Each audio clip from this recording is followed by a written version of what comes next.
Hello everyone and welcome to another episode of Leadnap Gaming. This week we're turning to Perseus for a very good reason.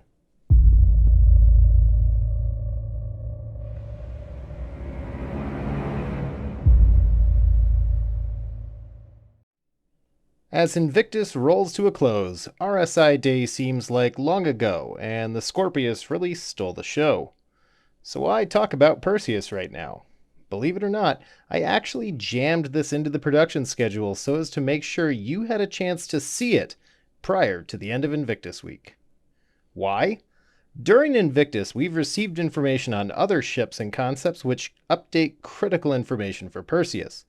Today, we're going to dive deeper into this concept ship to explain why the in-game and monetary value of this concept are worth your absolute consideration today. And we'll talk a little bit about that whole locking one in, too. Of course, the best way perhaps to lock one in is to get one for free. And make sure you're subscribed and commenting because when this channel hits 10,000 subs, I'm giving one away. Each month I'm picking 5 names from the comments, and when we cross the finish line less than 1,400 subs away, I'll draw one lucky winner. Details down in the description. Well, that works for one of you, but everyone else will need to consider how they're going to put this magnificent ship in their fleet. When I'm finished today, you might see why I see this ship getting a price hike like the Carrack, and it's already more expensive than that one too. Do yourself a favor and pick up a Carrack to Perseus CCU during Invictus week, while it's still this cheap, and lock that price in. I say Carrack because it's unlikely that that ship is going to rise over Perseus. The M2 perhaps is another valid option and probably more ideal for those of you who decide that it isn't worth having when that hotness fades. Of course, you can buy one for that $670 price point today as well, and still save money in the end someday. If you do buy it now, you can of course melt it and have the buyback available with the locked price. It will also have that sweet 10-year insurance. If this is a stretch for your coin, keep in mind presently there's no war bond discount, but having the CCU live in your hangar, which can also be credit purchased, is well worth the investment. Remember, melted, unapplied CCUs are not price fixed. You have to pay the difference in the margin if it widens in the future when you pull it back out. Enough with the technicalities, let's talk about why Scorpius is worth melting down, and locking that Perseus CCU in for now is the way to go. Let's first revisit a little Perseus lore, which will be very important later on. The Perseus gunboat is an old ship. It was built at the same time the Retaliators were, over 400 years in the past. Neither ship is in active service in the UEE Navy today. Unlike the Retaliators, however, Perseus is not a dusted-off former service vessel for sale. It's an updated version of the original design. In the 25th century, shield generators were massive, so big that the only ships to carry them were capital ships. The original Perseus did not have shields, just heavy armor, and the automated turrets to shoot down incoming missiles and torpedoes. The new version we're getting has shields, 2 of them in fact. The Perseus was originally designed as a long-range patrol and force projection ship, which its first mission was credited with mere presence alone ending a rebellion. However, by the modern era, the Idris has replaced the Perseus in its role, with production ending in the 2860s.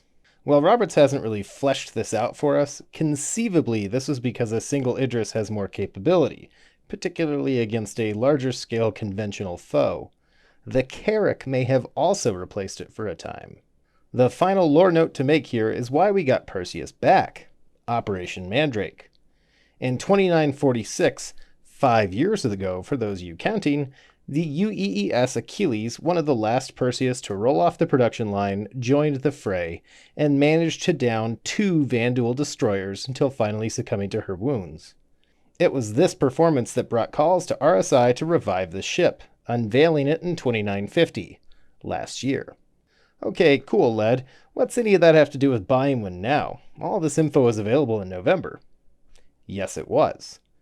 There has been a few developments, however, since then we have to take into consideration. Let's first talk about the elephant in the room, that armor. Again, Perseus originally had no shields, so when CIG tells us it tanked 2 Vanduul destroyers, roughly equivalent to 2 Idrises, we should probably start to listen. Our Perseus even gets 2 shield generators, even more staying power in the fight.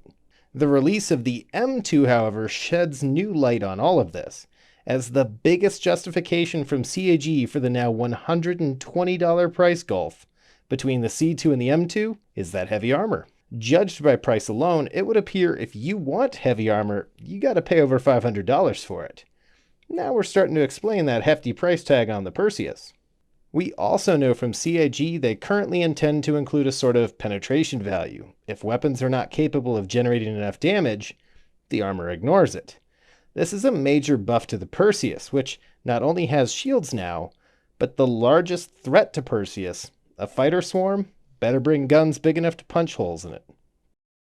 The other big mention that brings major discussion on the armor front is of course the new Capacitor gameplay.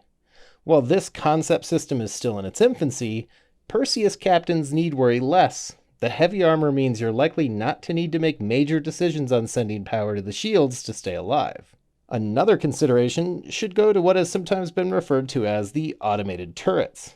While Perseus doesn't have great arcs nor impressive placement of its two defensive turrets, their number is a bonus in disguise. Many ships have more defensive turrets on them, but if you're planning on using server blades, the two turrets will require far less blades to operate, meaning you have more choices to make elsewhere, and less to give up for having them. Speaking of turrets, this is another major detail fleshed out by CIG in the past week. The UEES Warhammer has been on display and for tour, and while the Javelins have been around a long time as well, the Warhammer we learned on the tour just completed a retrofit. This means the Javelin we saw and the size 7 turret we could sit in and test are the newest technology. We've known since last year that the main turrets on Perseus would not be fast, but today we have a good idea of just how fast they actually might be, and the speed's pretty good. Anyone who's played the IJN line of World of Warships understands why traverse speed can be worthy of a buy-no-buy call. Yamamoto would be jealous here. We turn again to lore to pull out some last tidbits in the sales pitch here. Look first at the Polaris, which was commissioned in 2945, with the intention of providing a smaller than Idris long-range capable patrol ship. From a lore perspective, Perseus was recommissioned 5 years later, requiring half the crew, packed with firepower and the ability to stand in the fight, all in an even smaller package. This is again perhaps because, as the lore indicates, outlier systems still need a UEE Navy presence, and even the Polaris might be too expensive. Sounds like an F-35 to me. Like my venerable Viper, turns out if you just give the previous generation the next generation systems, they can equally perform many of the same tasks, reducing the need for as many of those super systems of tomorrow. However, outside of lore, what we see is a ship that's a mere $75 cheaper, just over half the gulf between the C2 and the M2. 5 years ago, the Idris and Polaris were smaller.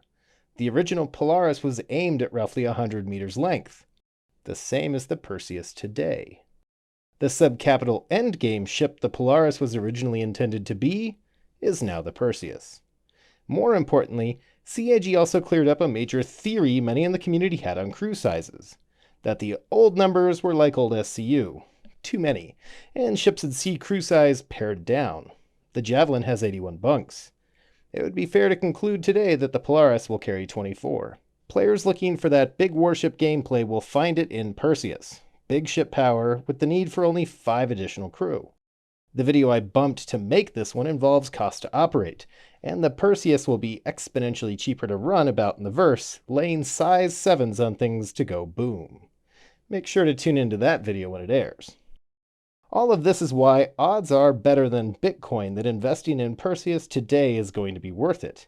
Maybe you're looking to save money and get in low. Perseus is going to be a very expensive ship on release, and my current guess based on other price hikes says somewhere probably around $850.